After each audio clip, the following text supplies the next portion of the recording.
போற்றி, காவாய் கனகத்திரளே போற்றி, கைலை மலையானே போற்றி போற்றி. என்ன இந்த படிச்சிடுவா. ஆ 26 வரைக்கும்.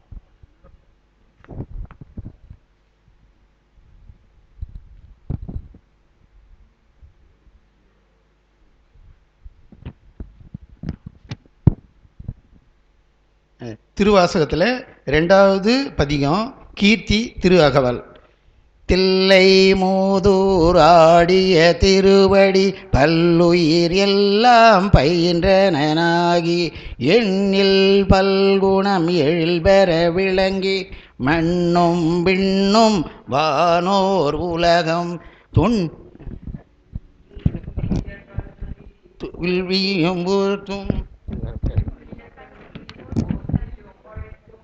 என்னுடைருளை ஏற துறந்தும் அடியார் உள்ளத்து அன்புமிதூர குடியா கொண்ட கொள்கையும் சிறப்பும் மண்ணு மாமலை மகேந்திர மதனில் சொன்ன ஆகமம் தோற்றுவித்தருளியும் கல்லாடத்து கலந்தினிதருளி நல்லாளோடு நயப்புற வேதியும் பஞ்ச பள்ளியில் பால்மொழி தன்னோடும் எஞ்சாதீண்டும் இன்னருள் விளைத்தும் பிராது மேடமோடு கிஞ்சுகவாய பிராவு கொங்கை நல் தடம் படிந்தும் வேவேடராகி கெளிரது படுத்தும் மாவேட்டாகிய ஆகமம் விளங்கியும் மற்றவை தம்மை மகேந்திரத்திருந்து ஊற்ற ஐமுகங்களால் பணித்து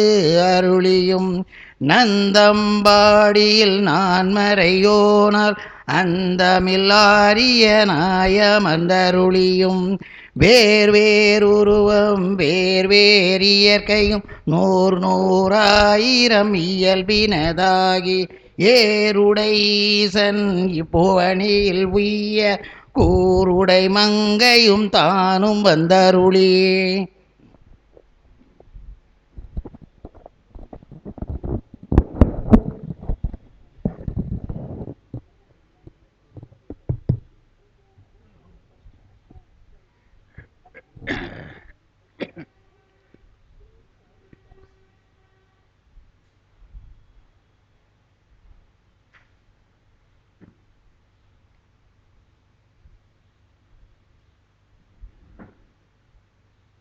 ஞானமே வடிவாகிய எல்லாம் வல்ல நம் பெருமானுடைய திருவடிகளை மனமொழி மீகளால் வணங்கி இந்த மண்ணிலே வாழ்கின்ற வாழ்முறையினை காலந்தோறும் உணர்த்தி வருகின்ற திருக்கைலாய ஞான பரம்பரை ஞானாசிரிய பெருமக்களுடைய பொன்னார் திருவடி கமலங்களை மனமொழி மீகளால் வணங்கி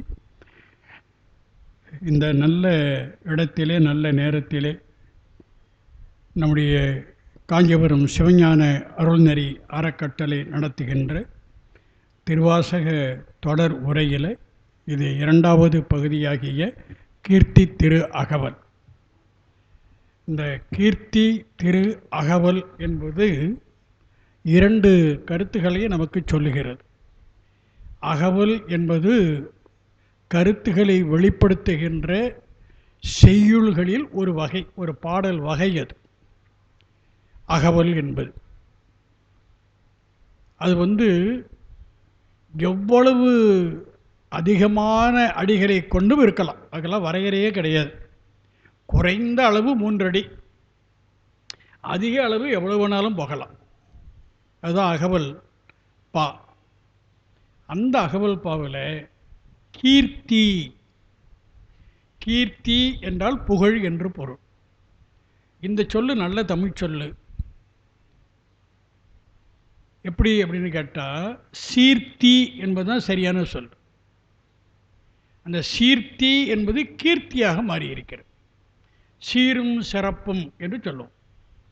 இப்போ சீர் என்பது தான் புகழுக்குரிய பெருமைக்குரிய குணங்கள் செயற்பாடுகள் எல்லாவற்றையும் உள்ளடக்கியது. இப்போ இறைவன் ஐந்தொழில் ஆற்றுகிறார். அந்த ஐந்தொழில் ஆற்றுவதுதான் அவனுக்குரிய பெருமை, அவனுக்குரிய புகழ். அந்த செய்திகளை மணிவாசக பெருந்தகை உணர்ந்திருக்கிறார். இதில் ஒரு நுட்பமான கருத்தை வழங்கிக் கொள்ளணும். நம்முடைய முன்னோர்கள் ஒரு அறிவை பெற வேண்டும் என்றால் அந்த அறிவை பெறுவதற்குரிய வாயில்களாக அளவைகள் என்று ஒன்றை சொல்லியிருக்கிறார்கள். அளவைகள் 3: காண்டல் அளவை, கருதல் அளவை, உரை அளவை என்று. கண்ணால் பார்க்கறது, காதால் கேட்கறது, மூக்கால் மோக்கிறது, நாக்கால் நக்கிறது, தோலினால் தொடுவது, இதெல்லாம் காண்டல் அளவையில் வந்துடும். கண்ணால் பார்த்து நம்ம தெரிந்து கொள்கிறோம். ஆனால் கண்ணால் பார்க்க முடியாத பல செய்திகள் இருக்கின்றன. கண்ணால் பார்க்க முடியாத பல செய்திகள், கருத்துக்கள் இருக்கின்றன. அவற்றையெல்லாம் உணர்ந்து தான் புரிந்து கொள்ளணும். அறிந்தெல்லாம் புரிந்து கொள்ள முடியாது. அவையெல்லாம் மறைவாக இருக்கும். இறைவன் உணர்த்தினால் உணரலாம், நாமகலாம் உணர முடியாது. இப்போ மணிவாசக பெருந்தகை இந்த பகுதியில் இதுவரை யாரும் சொல்லாத சில கருத்துக்களை, நிகழ்வுகளை சொல்லுகிறார். அவருக்கு எப்படி அது தெரிந்தது? காண்டல் அளவை அல்ல, கருதல் அளவையும் அல்ல, இறைவன் உணர்ந்தது. ஒரு வகையில் அது உரை அளவையெல்லாம் அடக்கலாம். அந்த வகையில் பல உண்மைகளை சொல்லுகிறார். அப்படி இறைவனுடைய புகழினை, இறைவனுடைய பெருமையை பேச பேச பேச நம்முடைய உயிர் அவனை அடைந்து கொண்டே இருக்கும். அதுதான் பேசுவது. இறைவனுடைய பெருமை பேசுவதால் இறைவனுக்கு எந்த பலனும் இல்லை. பேசுகின்ற ஆன்மாக்களுக்கு, உயிர்களுக்கு பலன் உண்டு. அந்த அடிப்படையில் தான் அவர் பேசுகிறார், நம்மையும் பேச வைக்கிறார். அதில் சில பகுதி இன்றைக்கு எவ்வளவு முடியுமோ அத்தனை வரிகளை பார்க்கலாம். எனது மொத்தம் 146 அடிகள் அல்லது வரிகளை கொண்டிருக்கிறது. இப்போ ஒரே பொழிவில் அவற்றை சொல்ல முடியாது, முடிந்த வரிகள். இந்த பாட்டு தில்லை மூதூர் ஆடிய திருவடி என்று தொடங்குகிறது. ஆனால் 146வது வரி ஒளிதரு கையிலை உயர்கிழவோனே என்று முடிகிறது. அந்த முடிவை தான் தொடக்கமாக வைக்கணும். அந்த முடிவை தொடக்கமாக வச்சுதான் மற்றவற்றையெல்லாம் அவரை சார வச்சாதான் கருத்து வழங்கும். ஒளிதரு கையிலை உயர்கிழவோன் என்ற அந்த கடைசி வரைக்கும் என்ன பொருள்னா, கைலை என்பது ஒரு மலை. அது சித்தாந்த அடிப்படையில் அராக தத்துவத்தில் இருக்கிறது. அதில் சிவன் அடியார்கள் இருந்து கொண்டிருக்கிறார்கள். அவர்களுக்கு வேறு வேறு பெயர்கள். அவர்கள் மறையினை, வேதத்தை ஓதிக்கொண்டிருக்கிறார்கள் இசையோடு. அதனால் அங்கே பல வகையான ஒலிகள் எழும். அதான் ஒலிதரு கைலை. அந்த கைலையில் உயர் கிழவோன், எல்லாரையும் விட உயர்ந்தவன், கிழவோன் நமக்கு உரிமையானவன். கிழமைனா உரிமைன்னு அர்த்தம். நமக்கு உரிமையானவன், மிக உயர்ந்தவன், அவனை விட உயர்ந்தவன் வேறு ஒருவரும் இல்லை. அவன் இருக்கிறான். அவன் என்ன பண்ணுறான், என்ன பண்ணினான் என்பதைத்தான் இதில் இங்கே சொல்லுகிறான். அந்த பெருமான் தில்லை மூதூர் ஆடிய திருவடி அப்படிங்கிறார். அவை தில்லை என்பது ஒரு மூதூருங்கிறார். முதுமையான ஊர், மிக தொன்மையான ஊர், மிக பழமையான ஊர். எவ்வளவு காலம் என்று யாராலும் சொல்ல முடியாது. அந்த தில்லையில் ஆடுகிறான், திருவடியை கொண்டு ஆடுகிறான் என்று சொல்கிறார். நாம் பல நூல்களுடைய தோத்திர சாத்திரங்களை துணை கொண்டு பார்க்கின்ற பொழுது அந்த ஆட்டம் என்பது ஐந்தொழில் ஆட்டம், ஐந்தொழில் நிகழ்த்துவதற்காக ஆடுகின்ற ஆட்டம் என்பதை புரிந்து கொள்ளணும். எதற்காக ஆடுகிறான், ஏன் ஆடுகிறான்? அடுத்தடுத்த வரிகளில் சொல்கிறார். பல்லுயிர் எல்லாம் பயின்றனன் ஆகி அப்படிங்கிற. உலகத்தில் எத்தனை உயிர்கள் யாராலும் சொல்ல முடியாது. அந்த உயிர்களெல்லாம் உடம்பு பெற்றிருக்கின்றன, உயிரிகளாக மாறியிருக்கின்றன. எத்தனை வகை யாருக்கும் தெரியாது. பொதுவாக ஒரு கருத்து சொல்லலாம், 84 லட்சம் யோனி பேதங்கள் என்று நம்முடைய சாத்திரங்கள் சொல்லுகின்றன. அது வகைதான், எண்ணிக்கை அல்ல. எவ்வளோ எண்ணிக்கைன்னு தெரியாது. அந்த எண்ணிக்கையற்ற பல்லுயிர் எல்லாம், எல்லா உயிர்களிலேயும் பயின்றனன் ஆகி அப்படிங்கிறார். அது என்ன பயிலுதல்? பயிலுதல்னா நம்ம புத்தகத்தை படிக்கிறதுன்னு அர்த்தம் பண்ணிட்டு இருக்கிறோம். இந்த பயிலுதலுக்கு அது பொருள் அல்ல. அப்போ என்ன பொருள்னா, அந்த உயிர்களை விட்டு ஒரு பொழுதும் நீங்காதவர். இன்னொரு இடத்துல அவர் பாடுகிறார் இல்லையா, இமைப்பொழுதும் என் நெஞ்சில் நீங்காதான்னு அதுதான் பயிலுதல். அது பயிலுகிறார். எதற்காக? அந்த உயிர்கள் திருந்த வேண்டும் என்பதற்காக. திருந்தாத நிலையில் இருக்கக்கூடிய உயிர்கள் எல்லாம் திருந்த வேண்டும் என்பதற்காக அந்த உயிர்களோடு பயின்று இருக்கிறார். அது நீங்காது சேர்ந்திருக்கிறான். அது ஒரு வகையான நிலை. அதாவது இப்போ நாம் சேருவது வேறு, ஒருவரோடு ஒருவர் கை குலுக்கி கொள்ளலாம். ஒருத்தர் வீட்டில் இன்னொருத்தர் போய் கொஞ்ச காலம் இருக்கலாம், நிரந்தரமாக இருக்க முடியாது. அது மணிக்கணக்கு நாள் கணக்கு இருக்கலாம். இந்த மாதிரி இல்லை. அது அவன் எப்படி இருக்கிறான்னா, தோயாமல் தோய்தல். அதாவது அவன் தோய்கிறான், கலந்து இருக்கிறான், ஆனால் அவனுக்கு பாதிப்பு கிடையாது. அதுதான் தோயாமல் தோய்தல். அந்த வகையில் இறைவன் இமைப்பொழுதும் பிரியாமல் இருக்கிறான். இருந்து எண்ணில் பல்குணம் எழில் வேற விளங்கி அப்படிங்கிறார். எண்ணில் பல்குணம் ரொம்ப நுட்பமான சொல்லு. இறைவன் என்பவன் ஒருவன், அவன் ஒரு பொருள். எந்த பொருளுக்கும் ஒரு இயல்பு உண்டு. இயல்பு இல்லாமல் பொருள் இல்லை, பொருள் இல்லாமல் இயல்பு இல்லை. இறைவன் ஒரு பொருள் என்றால் அவனுக்கு ஒரு இயல்பு இருக்கிறது. அந்த இயல்பு என்பதுதான் ஞானம். இந்த ஞானத்தை அவனே வச்சுக்கிட்டு இருந்தா ஒன்றும் நமக்கு பலன் இல்லை. அது வெளிப்படுத்தணும். இயல்பு வெளியே வருகின்ற போது இயல்பு முற்றிலும் வந்துவிடாது, ஒரு கூறு வரும். அது இயல்பு ஒரு கூறு வெளிப்படுகின்ற போது அதுக்கு குணம் என்று பெயர். அந்த குணம் என்னென்னு 8 குணம் என்று நம்முடைய நூல்கள் பேசுகின்றன. ஆனால் இங்கே மணிவாசகர் பல்குணம்ங்கிறார், பல பல குணங்கள்ங்கிறார். அப்போ 3 குணங்களாக வெளிப்பட்டு அதுவே எண் குணங்களாக பெருகி அதுவே எண்ணிக்கையற்ற குணங்களாக மாறுகின்றன. அந்த குணங்களை எல்லாம் நாம பற்றணும். நாம பற்றுவதற்கு தான் பண்புன்னு பேர். அதை பற்ற பற்ற பற்ற நம்முடைய உயிர் பண்பாடு அடையும். அந்த பண்பாடு அடைவதற்காகத்தான் பெருமான் உயிர்களோடு எப்படி இருக்கிறான்? ஒன்றாய் இருக்கிறான், உடனாய் இருக்கிறான். அப்படி இருந்து நம்மிடத்தில் அந்த குணங்களை தோற்றுவிக்கிறான். நாம் அவனை பற்றினா அந்த குணத்தை நாம் பெறலாம். அதுதான் நம்முடைய பண்பு. இயல்பு உள்ளடங்கி இருக்கும், குணம் வெளிப்படும். அந்த குணத்தை நாம் பெறுகின்ற போது அது பண்பாக மாறும். அந்த கருத்தெல்லாம் உள்ள வச்சு பேசுகிறார். எண்ணில் பல்குணம் எழில் வரை விளங்கி, இந்த உயிர்களிடத்தில் அந்த குணங்களெல்லாம் விளங்குகின்ற வகையில் அந்த உயிர்களோடு பயின்று கொண்டிருக்கிறான் என்று பேசுகிறார். அப்படி பார்க்கின்ற பொழுதுதான் உலகத்தில் எல்லா உயிர்களிடத்திலேயும் இறைவன் எப்பொழுதும் ஒன்றாகவும் உடனாகவும் இருந்தாலும் எல்லா உயிர்களும் ஒரே நேரத்தில் பண்பெறாது. அதில் வேறுபாடு உண்டு. சூரியன் ஒரு பொருள்தான், தன்னுடைய வெப்பத்தை செலுத்துகிறான் கதிர்களின் வாயிலாக. ஆனால் ஒரு மொக்கு மலர்கிறது, ஒரு பூ வாடுகிறது, இன்னொரு பூ மலர்வதற்காக பக்குவம் அடைகிறது. ஒரே குளம், ஒரே கதிர்கள், ஆனாலும் வேறு வேறு நிகழ்வுகள். அதுபோல எல்லா உயிர்களோடும் அவன் ஒன்றாக இருந்தாலும் உடனாக இருந்தாலும் எல்லா உயிர்களும் ஒரே நேரத்தில் பக்குவம் அடையா. எனவே மெல்ல மெல்லமாக அந்த உயிர் பக்குவம் பெறுகின்ற வகையில் என்ன செய்கிறான்? எழில் பெற விளங்கி, அழகுற அவன் விளங்குகிறான். மண்ணும் விண்ணும் வானோர் உலகும் துண்ணிய கல்வி தோற்றியும் அழித்தும். அருமையான கருத்து. அப்போ என்ன அர்த்தம்னா, ரொம்ப நுட்பமாக சொல்லுகிறார். நாம் யார்? ரொம்ப ரொம்ப முக்கியமான கருத்து இது.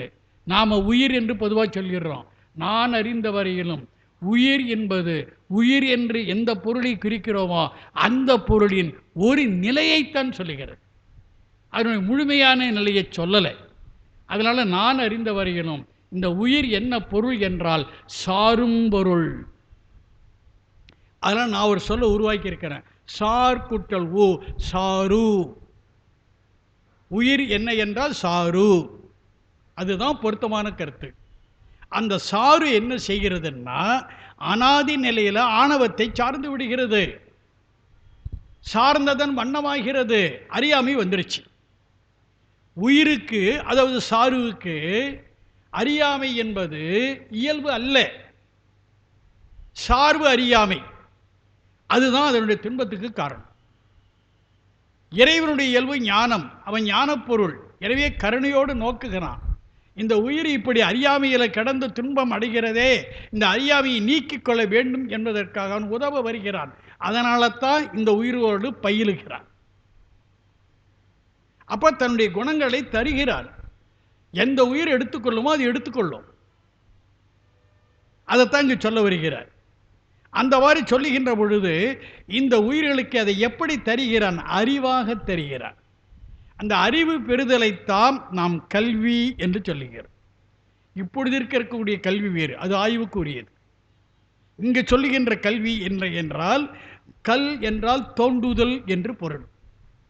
உயிரின் சாருவின் உள்ளே இருக்கக்கூடிய இச்சையை தோண்டி வெளியில் கொண்டு வந்தால் அது பெறுவது தான் கல்வி. அந்த மாதிரி கல்வியை அவன் தருகிறான். எப்படி கொடுக்குறான்? மண்ணும் பெண்ணும் வானோர் உலகங்கிறார். ரொம்ப நுட்பமான கருத்து. மண்ணில் உள்ளவர்களுக்கும் தருகிறான், மனிதர்களுக்கு. விண்ணில் உள்ள தேவர்களுக்கும் தருகிறான். அந்த தேவ உலகத்துக்கு மேலே ஒரு வானோர் உலகம் இருக்கிறது. இவரே விண்ணு வானோர்னு ரெண்டு சொல்கிறாரு. அப்போ விண் வேறு, வான் வேறு. இவர் சொல்லுகின்ற வான் என்பது நாம புரிந்து கொள்ள வேண்டும் என்று சொன்னால் எது என்றால் சிவதத்துவ உலகத்தில் வாழுகின்ற ஆன்மாக்கள். விண் என்பது தேவர்கள் வாழ்வது. அது ரெண்டாவது நிலை. அதாவது சிவதத்துவம், வித்யா தத்துவம், ஆன்ம தத்துவம் 3 கூறுபடுத்துவோம். வித்யா தத்துவத்தில் வாழ்கின்றவர்கள் விண்ணோர்கள், தேவர்கள். சிவ உலகத்தில் இருப்பவர்கள் வானோர்கள். அந்த கருத்தை சொல்றாரு. எல்லோருக்குமே அவரவர்கள் நிலைக்கு ஏற்ற கல்வி தேவை. எனவே பெருமான் அந்த கல்வியை ஊட்டுகிறான். மண்ணும் பெண்ணும் வானோர் உலகும் துண்ணிய கல்வி. அடைமொழி துண்ணிய, நெருங்கிய, நுட்பமாக என்று அர்த்தம். அந்த கல்வியை தோற்றியும் அவர்களுக்கு கொடுக்கிறான். அதில் என்ன பெரிய சிக்கல்னு கேட்டிங்கன்னா, கல்வி அறிவு பெருக பெருக பெருக செருக்கு மிகுதியாகிவிடும். புலமை செருக்குன்னு அந்த காலத்தில் சொல்லுவாங்க. எவனையும் மதிக்க மாட்டான். எல்லாமே அளவுக்கு மீறி போச்சுன்னா பிரச்சனை தான். அதனால் அந்த கல்வி தோற்றி அந்த கல்வியை கொடுக்குறான். அவர்களை பயன்படுத்துகின்ற வகையில் அவர்களிடத்தில் கல்வி இருக்குமாறு செய்கிறான். பின்னால் அழித்து விடுகிறான், அதாவது மறைத்து விடுகிறான். அதான் மறதி. எவ்வளவு பிடிச்சாலும் பயன்படுத்த வேண்டிய நேரத்தில் மறதி வந்துடும், தெரியாமல் போயிடும், நினைவுக்கு வாராமல் போய்விடும். அதைத்தான் இங்கே அழித்துங்கிறார். இதெல்லாம் எவ்வளோ. அதனால தான் நம்ம மாணிக்கவாசகர் இன்னொரு இடத்துல கல்வி என்னும் அல்லலில் பிழைத்தும்பர். கல்வியே ஒரு துன்பங்கிறார். அளவோடு இருந்தால் சரி, அளவுக்கு மீறி போச்சுன்னா அது ஒரு பெரிய கஷ்டம். ரொம்பலாம் அறிவு பெறக்கூடாது. எனவே தான் மண்ணும் விண்ணும் வானோர் உலகும் துண்ணிய கல்வி தோற்றியும் அழித்தும். இது பொதுநிலை. இவருக்கு என்ன செய்தான் பெருமான்? என்னுடைய இருளை ஏறத் துறந்துங்கிறார். இருள் என்பது இங்கே ஆணவ அறியாமையை குறிக்கும். மணிவாசகரும் ஒரு சாரு, ஒரு உயிர். அந்த சாருவும் ஆணவத்தை பற்றியது, அறியாமையை பெற்றது. அது இறைவன் உள்ளிருந்து பயின்று தன்னுடைய குணத்தை ஊட்ட அந்த ஆன்மா ஏற்கிறது. ஏற்க ஏற்க ஞானம் பெருக பெருக பெருக அறியாமை விலகிக்கொண்டே போகிறது. அதைத்தான் என்னுடைய இருளை ஏறத் துறந்தும். துறை என்பது இடையின ரகரம், சின்ன ரகரம். அது நீக்குதல்னு அர்த்தம், இல்லைங்கதா? அந்த வகையில் ஏறத் துறந்தும் அடியார் உள்ளத்து அன்பு மீதூர. 2 விதமாக பொருள் சொல்லணும். இந்த நிலையில் உண்மையான அடியார்கள் இறைவனிடத்தில் அன்பு பெருகி கொண்டிருப்பார்கள். அதே நேரத்தில் இறைவன் அவர்களை நேசிக்கிறார். இறைவன் விருப்பு வெறுப்பு அற்றவன். ஆனால் எல்லா உயிர்களும் நலம் பெற வேண்டும் என்ற பொது விருப்பு உடையவன். அந்த விருப்பு இருக்கிற காரணத்தால் தான் ஐந்தொழில் ஆற்றுகிறான், இல்லாவிட்டால் ஆற்ற மாட்டான். எனவே அந்த கருத்தை எடுத்துக்கணும். எனவே அடியார் உள்ளத்து அன்பு மீதூர. அடியார்களுடைய உள்ளத்தில் இறைவனிடத்தில் அன்பு மீதூறுகின்ற வகையில் அவன் அந்த உயிர்களிடத்தில் அன்பு செலுத்துகிறான். அப்படி செலுத்த குடியா கொண்ட கொள்கையும் சிறப்பும் என்று பேசுகிறார். எனவே அந்த உயிர்களை தான் குடியிருக்கக்கூடிய இடமாக கொண்டிருக்கிறான். இந்த கருத்து அடிப்படையில் தான் சைவ உலகத்தில் இறைவனை அட்டமூர்த்தன் என்று சொல்லுகிறார்கள். அட்டமூர்த்தன் என்ற சொல்லுக்கு 5 பூதங்கள், சூரியன், சந்திரன், உயிர், இந்த 3 5 பஞ்சபூதத்தோடு மொத்தம் 8 பொருளாகும். 8 பொருளும் அவன் எழுந்தருளுகின்ற இடங்கள். அதைத்தான் இங்கே சொல்றார். எல்லா உயிர்களிலேயும் அந்த உயிர்களுக்கு உயிராக பெருமான் இருக்கிறான் என்பதை சொல்லுகிறார். குடியா கொண்ட கொள்கையும் சிறப்பும், இதான் அவனுடைய பெருமை. எல்லா உயிர்களையும் பாரபட்சம் இல்லாமல், வேண்டியவர் வேண்டாதவர் என்ற வேறுபாடு இல்லாமல் எல்லா உயிர்களையும் நேசிக்கிறான். எல்லா உயிர்களையும் நேசிக்கிறான். எனவே குடியா கொண்ட கொள்கையும் சிறப்பும். அதுக்கு பிறகு ஒரு அரிய உண்மையை சொல்கிறார். பெருமான் செய்த பெருமைக்குரிய அற்புதமான ஒரு செயல். மண்ணு மாமலை மகேந்திரம் அதனில் சொன்ன ஆகமும் தோற்றுவித்தருளியும். மண்ணு மாமலை மகேந்திரம், இதெல்லாம் எங்கே இருந்ததுன்னு ஒரு கேள்வி வரும். மகேந்திரம் என்பது ஒரு மலை, அது மாமலை, பெரிய மலை, மண்ணுதல் நிலை பெற்றிருக்கக்கூடியங்கிறார். ஆனால் இன்னைக்கு இல்லை. இன்னைக்கு ஒரு மகேந்திர மலை என்று ஒரு பேரில் ஒரு மலை இருக்கிறது, அதுவா என்று தெரியாது. ஆனால் நம்ம ஒரு வகையில் சிந்தித்து பார்த்தால் கடல் கொண்ட பழந்தமிழகத்தில் அந்த மகேந்திர மலை இருந்ததாக நாம் புரிந்து கொள்ளலாம். அந்த மண்ணு மாமலை மகேந்திரம் அதனில் சொன்ன ஆகம், ஏற்கனவே சொன்ன ஆகமம் இங்கே முதலாக சொல்லலை. அது என்ன கருத்துன்னு கேட்டிங்கன்னா, நாத தத்துவத்தின் வாயிலாக வெளிப்படுகின்ற வாக்குகளை பற்றிய சிந்தனை இருந்தால் இது எளிதில் புரியும். இறைவன் 4 பெருமக்களுக்கு ஆகமத்தை, வேதத்தை கொடுக்கிறான். எப்படி கொடுக்கிறான்னா, வாயை திறந்தல்ல. அவனும் வாயை மூடிட்டு இருக்கிறான், எதிர 4 பேரும் வாயை மூடிட்டு தான் இருக்கிறாங்க. ஆனால் இவனுடைய உள்ளத்திலிருந்து அவருடைய உள்ளத்திற்கு ஆகமும் போகுது, வேதமும் போகுது. அதான் சொல்லாமல் சொன்னவனை அப்படின்னு ஒரு தொடர் வருது இல்லை, அவன் சொல்லாமல் சொல்லுவான். இதுதான் அதனுடைய பொருள். அது எனவே ஏற்கனவே சிவ உலகத்தில், சிவ தத்துவ உலகத்தில், அந்த உலகத்திற்கு ஏற்ற வகையில் ஆகமத்தை அருளியிருக்கிறான். அதுதான் சொன்ன ஆகமம். அந்த ஆகமத்தை மறுபடியும் நம்ம உலகத்தில் நம்ம மக்களுக்காக, மனிதர்களுக்காக அவன் வெளிப்படுத்துகிறான். சொன்ன ஆகமத்தை என்னவன மண்ணு மாமலை மகேந்திரமதனில் தோற்றுவித்தருளியும் அதை வெளிப்படுத்துகிறான். அதுதான் அவனுக்குள்ள பெருமை, நமக்குள்ள சிறப்பு. அதுதான் உலகத்தில் வேற எங்கேயும் போய் சொல்லாமல் நம்ம தமிழகத்தில் சொல்லியிருக்கிறான், தமிழ் மொழியில் சொல்லியிருக்கிறான். அதுதான் சிறப்பு. அப்போ இந்த இடத்துல என்ன நம்ம புரிந்து கொள்ளணும்னா, ஆகமம் என்றால் என்ன அதை புரிந்து கொள்ளணும். ஆகமம் என்பது 2 சொற்கள் சேர்ந்த ஒரு தமிழ் சொல். அது ஆ கூட்டல் கமம், அதான் ஆகமம். ஆ என்ற சொல்லுக்கு என்ன பொருள்? நம்முடைய தமிழ் நிகண்டுகள் பேசுகின்றன, சைவ சித்தாந்த சாத்திரம் பேசுகிறது. ஆ என்றால் பசு. பசு என்ற சொல்லு இந்த உயிரை குறிக்கின்ற ஒரு குறியீட்டு சொல். பதி, பசு, பாசம் பயன்படுத்துகிறோம், திருமூலரை பயன்படுத்துகிறார். அப்போ ஆ என்பது உயிரை குறிக்கின்ற, சாருவை குறிக்கின்ற ஒரு சொல்லு. அது கமம் என்ற சொல்லுக்கு நிறைவு என்று பொருள். தொல்காப்பியம் சொல்லுகிறது, உரியில் சொல்லுகிறது. என்ன சொல்லுகிறது? கமம் நிறைந்து இயலும். இது தொல்காப்பியம். அப்போ கமம் என்ற சொல்லுக்கு நிறைவு என்று பொருள். இப்போ ஆகமம் என்றால் உயிரின் நிறைவு என்று பொருள். அப்போ உயிருக்கு ஏன் நிறைவு வரணும்? ஏற்கனவே அது குறைவில் இருக்கிறது. அந்த குறைவை நீக்கணும்னா நிறைவு தந்தாதான் குறைவு நீங்கும். வெளிச்சம் வந்தாதான், விளக்கு ஏற்றினாதான் இருள் போவது போல. எனவே பெருமான் என்ன பண்ணுறான்? அந்த தன்னுடைய ஞானத்தை பல்வேறு குணங்களாக வெளிப்படுத்தி அந்த உயிருக்கு சொல்லுவதோடு நேரடியாக உபதேசமும் செய்கிறான். அந்த உபதேசம்தான் ஆகமம் என்பது.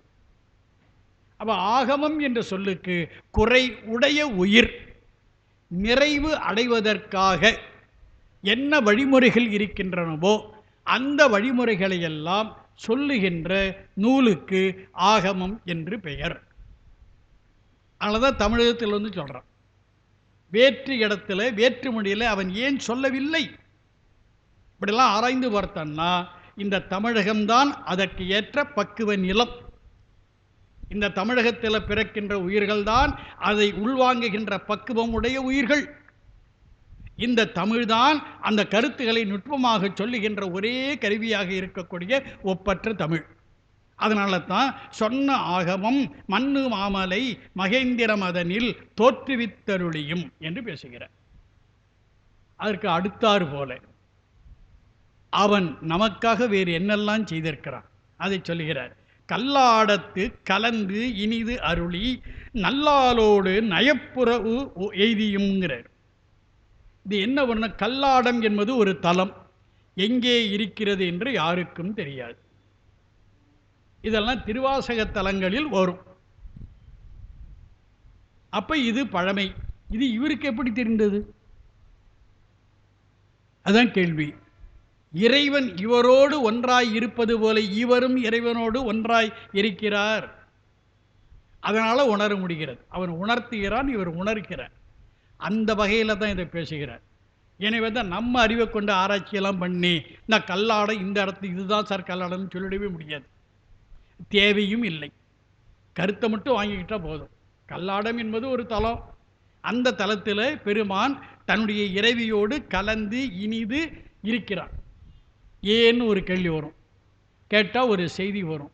நம்ம அக இலக்கியத்தில் ஊடல் நிகழ்ந்தால்தான் கூடல் நிகழும்.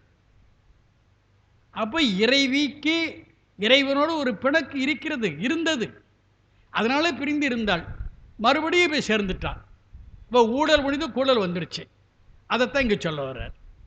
இதில் இன்னொரு முக்கியமான கருத்து இருக்கிறது.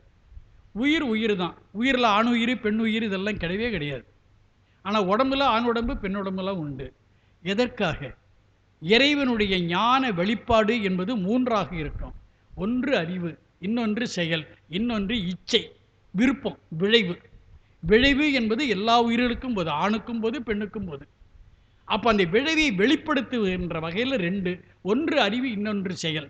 அறிவு வாயிலாக வெளிப்படுத்த வேண்டுமென்றால் அதுக்கு ஆண் உடம்பு, செயலின் வாயிலாக வெளிப்படுத்த வேண்டுமென்றால் அதுக்கு பெண் உடம்பு. அப்போ அறிவு நாட்டமுடைய உயிர் ஆணாக பிறக்கும், செயல் நாட்டமுடைய உயிர் பெண்ணாக பிறக்கும். இந்த ஆணும் பெண்ணும் சேர்ந்தாதான் பருவ காலத்தில் பொருத்தமான ஆணு. இந்த ஆணுக்கு ஏற்ற பெண்ணு, இந்த பெண்ணுக்கு ஏற்ற ஆணு, அந்த வகையில் பொருத்தமாக சேர்ந்தனா அவளுடைய உயிர் நிறைவடை. இதெல்லாம் தொல்காப்பியம் சொல்கிறது, என்னுடைய திருமுறைகளும் சொல்லுகின்றன. அந்த வகையில் நமக்கு அவன்தான் எடுத்துக்காட்டாக விளங்குகிறான். அவன் உணர்த்தினாலொழிய ஒன்றையும் உணர முடியாது. அவன் அறிவித்தால் ஒழிய ஒன்றையும் அறிய முடியாது. அவன் இப்படி வாழணும்னு சொன்னால் ஒழிய அப்படி நம்மளால் வாழ முடியாது.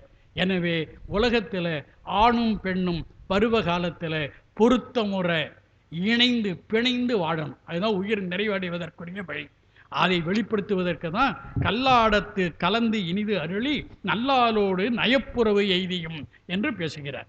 அதற்கு அடுத்தாறு போல பஞ்சப்பள்ளியில் பான்மொழி தன்னோடும் எஞ்சாது ஈண்டு இன்னொருள் விளைத்தும் என்று பேசுகிறார். மறுபடியும் அதே கருத்து. கல்லாடத்தில் என்ன கருத்தோ அதே கருத்தா பஞ்சப்பள்ளி. இந்த பஞ்சப்பள்ளி என்பது ஒரு தலம், எங்கே இருக்கிறது என்று யாருக்கும் தெரியாது. அந்த முயற்சியெல்லாம் ஈடுபாடு கொள்ள வேண்டாம். பஞ்சப்பள்ளி என்பது ஒரு தலம், அங்கே பெருமான் இறைவியோடு இனிது இருந்தான். அந்த கருத்து உள்வாங்கினா போதும். இவையே திரும்ப திரும்ப இதை சொல்லுகிறார் என்றால் இங்கே ஒரு குறிப்பு இருக்கிறது. என்ன குறிப்பு இருக்கிறதுனா, அறிவை சார்ந்துதான் செயல் இருக்கணும், செயலை சார்ந்து அறிவல்ல. அறிவை சார்ந்து செயல், ஆணை சார்ந்து பெண். இதெல்லாம் இயற்கையாக அமைந்துள்ள அமைப்பு. இந்த அமைப்பில் இருந்தால் தான் பலன் உண்டு, இல்லைன்னா சிக்கல் வரும். அதெல்லாம் நமக்கு உணர்த்துகிறார். இப்போ இதில் என்ன கருத்துனா, புராண அடிப்படையில் உரையாக ஒரு கருத்தை சொல்கிறார்கள். இந்த ஆகமத்தை சொன்னான்னு சொல்கிறாங்களே, முதல்ல யாருக்கு சொன்னான் அப்படின்னா இறைவிக்கு தான் சொன்னான்.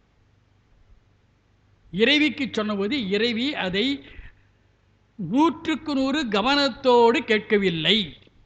அதுதான் ஊடலுக்குரிய காரணம். உடனே இறைவன் இறைவியை தன்னிடமிருந்து பிரித்து விட்டான். அப்புறம் தவம் இருந்து அவனோடு சேருவதற்கு முயன்றால் அந்த பக்குவ நிலை அறிந்து பெருமான் ஏற்றுக்கொண்டான் என்பதுதான் புராண கருத்து. அது கல்லாடத்திலேயும் நடந்திருக்கிறது, பஞ்சப்பள்ளியிலேயும் நடந்திருக்கிறது. பஞ்சப்பள்ளியில் பான்மொழி தன்னோடும் எஞ்சாது ஈண்டும் இன்னொருள் விளைத்தும் மறுபடியும் தன்னோடு அவளை சேர்த்து கொண்டான். ரொம்ப ரொம்ப இதெல்லாம் முக்கியமான உண்மை. ஆணுக்கும் பெண்ணுக்கும் கணவனும் மனைவியாக வாழுகின்ற பொழுது சில நேரங்களில் ஊடல் வர வேண்டும். ஊடல் இல்லாத இல்லறம் இல்லறமே அல்ல. எதுக்கு சின்ன சின்ன ஊடல்லாம் வரணும்னா அப்போ தான் கூடுதல் நிறைவாக உறுதியாக இருக்கும். எப்பொழுதுமே நிழலின் அருமை வெயிலில் தெரியும், கூடலின் அருமை ஊடலில் தெரியும். ஏதோ கூடுவார்கள், அதை தான் நமக்கு சொல்லி காட்டுகிறான். எனவே எஞ்சாதி ஈண்டும் இன்னொருள் விளைத்தும். அதுக்கு அடுத்தார் போல கிராத வேடமோடு கிஞ்சுக வாயவள் விராவு கொங்கை நற்றடம் படிந்துங்கிறார். கிராத வேடம் ஒரு சொல்ல நம்ம புரிந்து கொள்ளணும். இப்போ நம்மளே படிச்சுக்கிட்டே வரோம். எதெல்லாம் தமிழ்ச்சொல்லு, எதெல்லாம் பிறமொழி சொல்லு என்பது எப்படி புரிந்து கொள்வது? நம்முடைய தமிழ்ச்சொல்லு தொல்காப்பியத்தினுடைய அடிப்படையில் உயிரெழுத்துகளில்தான் தொடங்கும். உயிர்மெய் எழுத்துகளில்தான் சொல் தொடங்கும், மெய்யெழுத்தில் தொடங்காது. ஆனால் சமஸ்கிருதம் மெய்யெழுத்திலையும் தொடங்கும். இது கிராதம்ங்கிற தமிழ் ஒலிப்படி சொல்லியிருக்கிறார். அது உண்மையான சமஸ்கிருத வடிவம் கிராதம், கிராதிக்கு, அது வட சொல். அப்போ என்ன தெரிகிறது என்றால் மணிவாசகர் காலத்திலேயே அந்த சமஸ்கிருதம் தமிழில் கலந்திருக்கிறது. ஏன் கலந்தது? தமிழர்களுக்கு விழிப்பு இல்லை, அவ்வளவுதான். ஆனாலும் நமக்கு பொருள் வழங்காமல் போகலை. பின்னாலேயே கொடுக்கிறார், கிராத வேடமொடுங்கிறார். அப்போ கிராதம் என்பது ஒரு வேடம், ஒரு வடிவம். அது என்ன வடிவம்? வேட வடிவம். அப்போ கிராதம் என்பதற்கு வேட்டுவ தொழில், வேடன் என்றுதான் பொருள். அவள் அந்த பெருமா அப்படி ஒரு வேடனாக வெளிப்பட்டு கிஞ்சுக வாயவள் விராவு கொங்கை நற்றனம் படிந்தும். கிஞ்சுக வாயவள், வாயை உடையவள். வாய் எதற்காக இருக்கிறது? பேசுவதற்காக. எப்படி பேசணும்? இனிமையாக பேசணும். அந்த இனிமையாக பேசுவதற்கு ஒரு அடிமொழி கொடுக்கிறார், கிஞ்சுக வாய். அந்த கிஞ்சுகம் என்ற சொல்லுக்கு முள் முறுக்கம்பூ என்று ஒரு பொருள் சொன்னாலும் நமக்கு தெரியல. ஏன்னா நடைமுறையில் எங்கே இருக்குது என்னன்னு தெரியல. அந்த பூ அவ்வளவு அழகாக இருக்கு. அது ஒரு அழகிய வாயினை உடையவள். அந்த வாயிலிருந்து இனிய சொற்கள் தான் வரும். எனவே அத்தகைய இன்மொழி பேசுகின்ற இறைவி அவளோடு விராவு கொங்கை நற்றடம் படிந்துங்கிறார். விராவு கொங்கை, கொங்கை என்றால் மார்பகம், விராவுன்னா நெருங்கிய. இன்னொரு இடத்துல மணிவாசக பெருந்தகை சொல்லுவார், ஈர்க்கு இடை போக இள மூலைம்பார். ஈர்க்குச்சு கூட நடுவில் போக முடியாதான், அந்த அளவுக்கு நெருக்கமாக இருக்குங்கிற அந்த மார்பகத்தோடு நற்றடம் படிந்தும். அப்படின்னா கூடுகிறான்னு அர்த்தம். இறைவன் இறைவியோடு கூடுகிறான். ஆனால் நுட்பமாக கவனிக்கணும், மனிதர்கள் கூடுவது போல அவன் கூடலை. அப்படி நம்ம கருதக்கூடாது. அவன் என்ன பெண்பித்தனா அப்படின்னா அப்படி அல்ல. அது உட்கருத்து என்னன்னா தன்னுடைய இயல்போடு அவன் திகழ்கிறான் என்பது கருத்து. ஏன்னா இறைவி என்பவள் இயல்பை குறிக்கின்ற ஒரு குறியீடு. அந்த வகையில் நம்ம பொருள் வரணும். ஞான இயல்போடு கூடிய சிவபெருமான் என்பது கருத்து. இதில் அதற்கு அடுத்தாறு போல கேவேடர் ஆகி கிளிரது படுத்து மாவேட்டாகிய ஆகமம் வாங்கியும். இதில் ஒரு பெரிய புராண செய்தி இருக்கிறது. கேவேடராகி, வேடர்னு சொல்லலாம் இல்லையா? வேடர்னா காட்டில் இருக்கக்கூடிய விலங்குகளை வேட்டையாடுபவன் வேடன், இது நன்றாக விளங்குகிறது. ஆனால் இங்கே என்ன சொல்றாரு? கேவேடருங்கிற.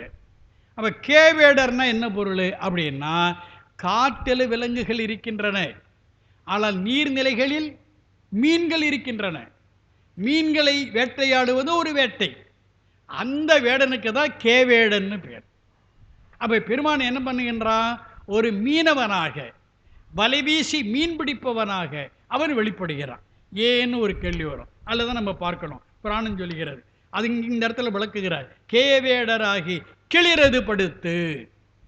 அப்போ அந்த பெரிய அந்த நீர்நிலையில் கடலில் கிளிருன்னு ஒரு மீன், கடலில் மறந்துடக்கூடாது, நீர்நிலை. இப்போ கிளிறு மீனெல்லாம் எடுத்து சாப்பிட்றாங்க, பிடிச்சி சாப்பிட்றாங்க. அந்த மாதிரி சின்ன மீன் அல்ல அது, கெளுத்தி. கிளிறு, அது கெளுத்தி தான் கிளிரோ? சரி. அப்போது இந்த கெளுத்தின்னு வழக்கத்தில் இருக்கிறது, இலக்கியத்தில் கிளிறு என்று இருக்கிறது. அந்த மீன் கையால் பிடிச்சிடலாம். ஏன்னா கையால் பிடிச்சி அருவாமனையில் வச்சு அரிஞ்சு அருமையாக சமைக்கிறாங்க. அந்த கருத்து அல்ல. இது கடல் வாழ்கின்ற களிர். அப்போ பெரிய சுறாமீன்னு அர்த்தம். வழங்குதா? அதில் அந்த அந்த அந்த மீனை பிடிச்சி மாவேட்டாகிய ஆகமம் வாங்கியும் மா ஏடு, அதான் மாவேடு. மானா பெரிய, ஏடுனா ஓலைச்சுவடி. ஆகமத்தை எழுதி வைத்த ஓலைச்சுவடி, அது பெரிய சுவடிங்கிறார். அந்த சுவடியை இந்த கெளிரி என்கின்ற சுறாமீன் வச்சுக்கிட்டு இருக்குது. எனவே இந்த சுறாமீனை பிடிச்சி அதுக்கிட்டேருந்து என்ன பண்ணுறாரு, ஆகமத்தை வாங்கிடுறார். அப்போ இதில் என்ன கதை இருக்குதுங்கிறது புரிஞ்சுக்கணும். அது என்ன கதைன்னு கேட்டால் இதில் ஒரு பெரிய உண்மை இருக்கிறது. ஆகமம் வேதம் எல்லாருக்கும் சொல்லலாமா அப்படின்னா எல்லாருக்கும் சொல்லலாம். ஆனால் எல்லாருக்குங்கிறதுல என்ன பொருள் இருக்கிறது?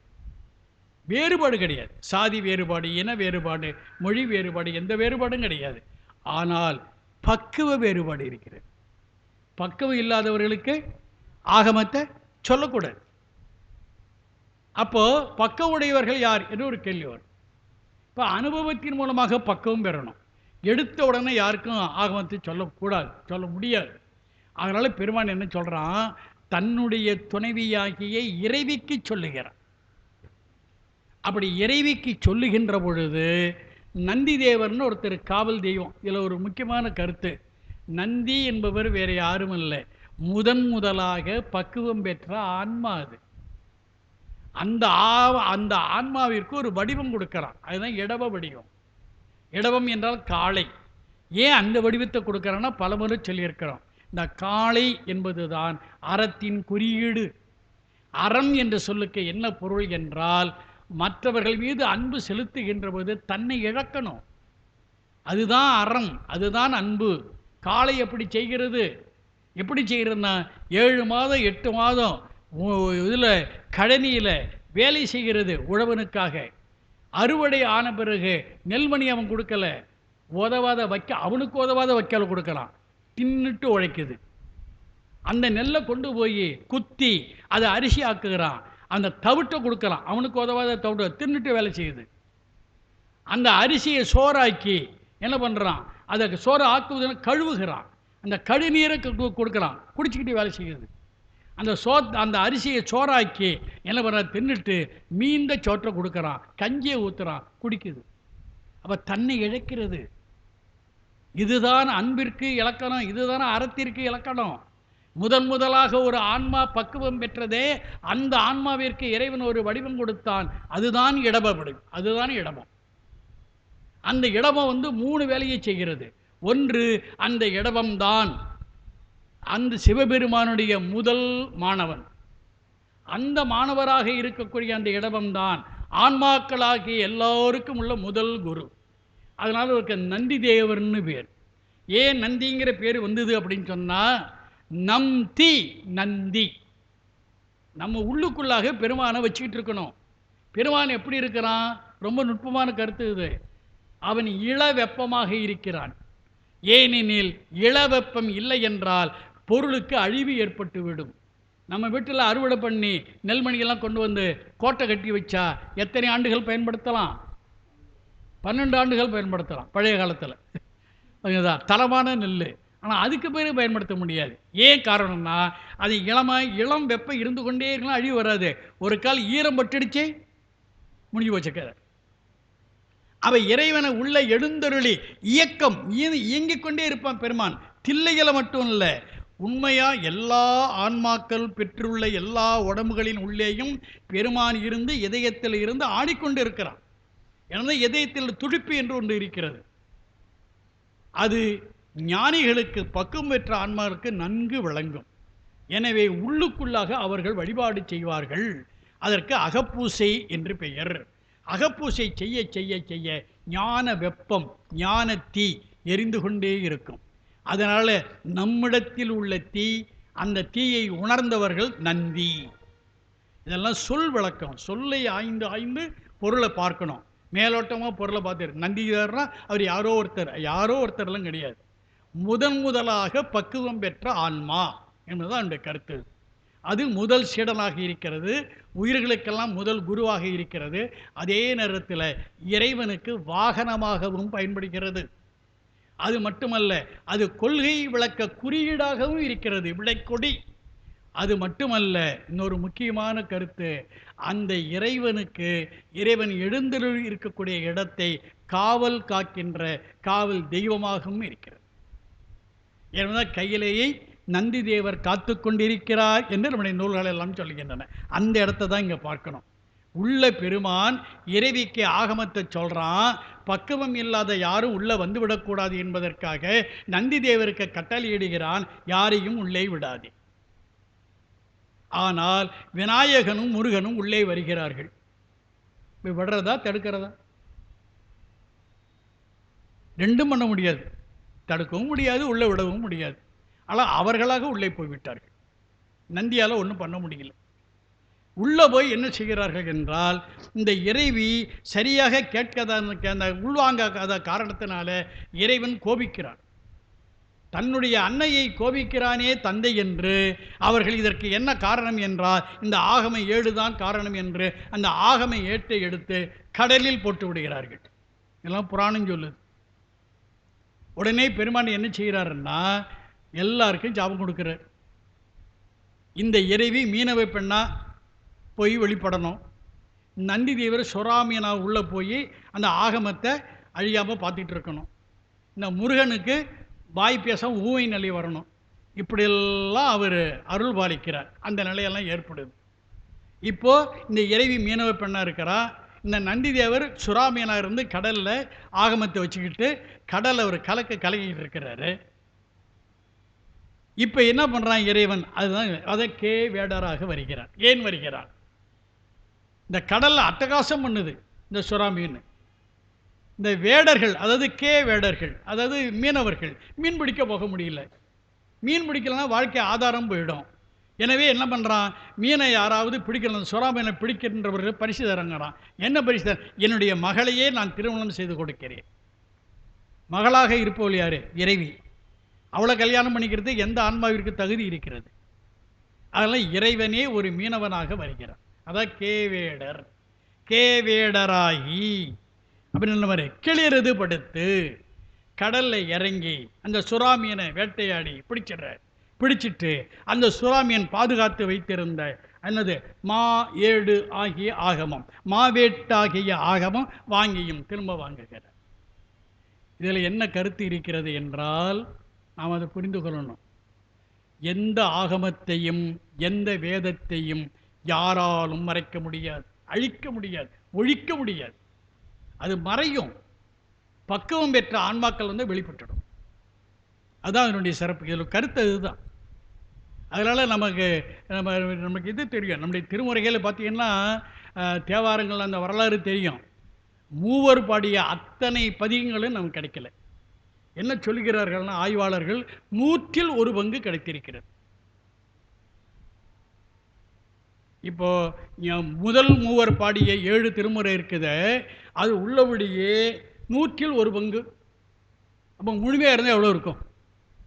7 திருமுறைன்னா 700 திருமுறை உண்டு நமக்கு. அதெல்லாம் இல்லை. அதெல்லாம் ஒன்றும் கவலை இல்லை. ஏனெனில் மறைந்த அத்தனை திருமுறைகள் உள்ள கருத்துகளும் 7 திருமுறைகள் இருக்கின்றன.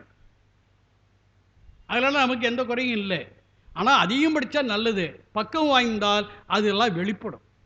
ஏனெனில் சைவ சித்தாந்தம் சொல்லுகிறது, ஒரு பொருளை யாராலும் புதிதாக உருவாக்க முடியாது. இறைவன் தான் உருவாக்கி வைத்திருக்கிறான். இறைவன் உருவாக்கிய எந்த பொருளையும் யாராலும் அது முற்றிலும் இல்லாமல் அழித்துவிட முடியாது. ஒன்றை இன்னொன்றாக மாற்றலாம், இவ்வளவுதான் செய்யலாம். இதான் அறிவியல் பண்ணி கொண்டிருக்கிறது. இந்த உண்மையெல்லாம் புரிந்து கொண்டோம்னா இந்த செய்தி நமக்கு நன்றாக விளங்கும். ஆகமத்தை பெருமான் தான் ஏற்றுச்சுவடிகளை வெளிப்படுத்தி வைத்தான். அது ஏதோ ஒரு காரணத்தினால் மறைகிறது. அது மீண்டும் எப்பொழுது வெளிப்படுமோ அப்பொழுது வெளிப்படும், இறைவனுடைய அருளினால் என்பது என்னுடைய கருத்து. எனவே கேவேடராகி கிளிரது படுத்து மாவேட்டாகிய ஆகமம் வாங்கியும் என்று ஒரு அரிய புராணம் என்றால் மிக பழமையான வரலாறு என்று பொருள். அதையெல்லாம் பெருமான் செய்கிறான். ஆகமத்தை மீட்டெடுத்துட்டான். ஆனால் மறுபடியும் நம்ம ஆகமத்தை இழந்திருக்கிறோம். நினைவில் வைத்துக் கொள்ளுங்க. எப்படி இழந்திருக்கிறோம் என்றால், இந்த ஆகமங்கள் வேற்று மொழியில் மொழிபெயர்க்கப்படுகின்றன, தமிழில் உள்ள ஆகமங்கள் அழிக்கப்படுகின்றன. எனவே இன்றைக்கி நமக்கு தடுமாற்றம் இருந்து கொண்டே இருக்கிறது. வேதம்னா எது சார் வேதம், ஆகமம்னா எது வேதம்னு கேள்வி வருவதற்கெல்லாம் இதுதான் காரணம்.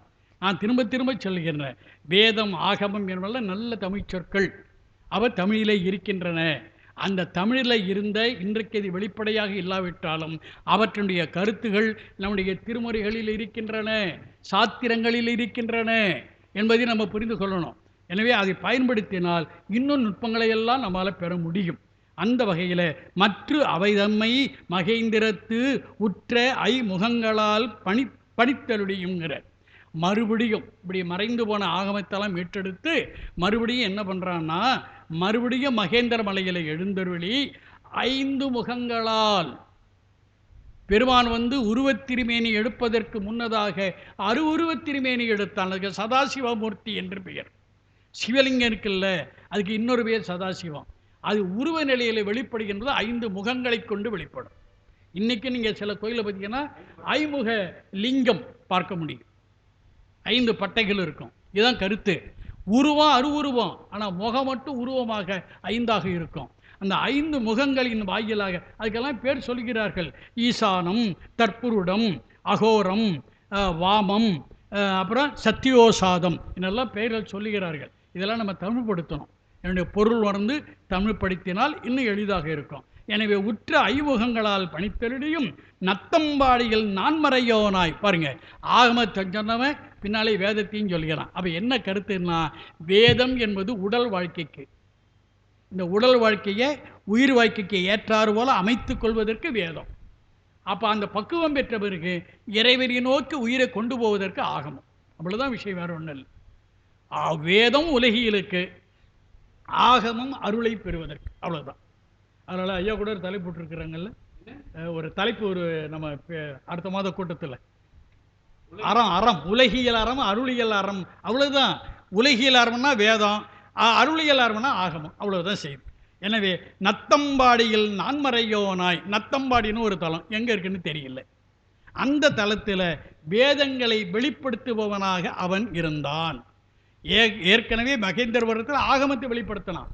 இப்போ நத்தம்பாடியில் வேதத்தை வெளிப்படுத்துகிறார். அந்தமில் ஆரியனாய் அமர்ந்து அருளியும், அந்தமில், அந்தம்னா அழிவு, அழிவற்றவனாக இறைவனாக பரம்பொருளாக அந்த தன்மையோடு வெளிப்படுகிறான். எப்படி? ஆரியனாய். இந்த சொல்லுக்கு என்ன பொருள்? ஏற்கனவே ஒரு முறை சொல்லுகிறேன். இந்த சொல்லையும் பிரிக்கணும். ஆர் கூட்டல் இயல். ஆர் என்றால் நிறைவு, இயல்பு, இயல் என்றால் இயல்பு. அப்போ இயல்பு, இறைவனுடைய இயல்பு ஞானம், ஞான நிறைவோடு ஒரு தோற்றம். அந்த தோற்றத்துக்கு ஆரியன்னு பேர். பெருமான் ஆரியனாய் அமர்ந்தருளியும் வேறு வேறு உருவும் வேறு வேறு இயற்கையும் 100 100 1000 இயல்பெனது ஆகி, இதெல்லாம் உயிர்களுக்காக. ஒரே தோற்றத்தில் இருந்தால் உயிர்களுக்கு பலன் இல்லை. ஏனெனில் நம்முடைய திருக்குறள் அருமையாக சொல்லுகிறது, நம்ம நல்ல காரியத்தை கூட பண்ணலாம், ஆனால் யாருக்கு செய்கிறோமோ அவருடைய இயல்பறிந்து செய்யும்.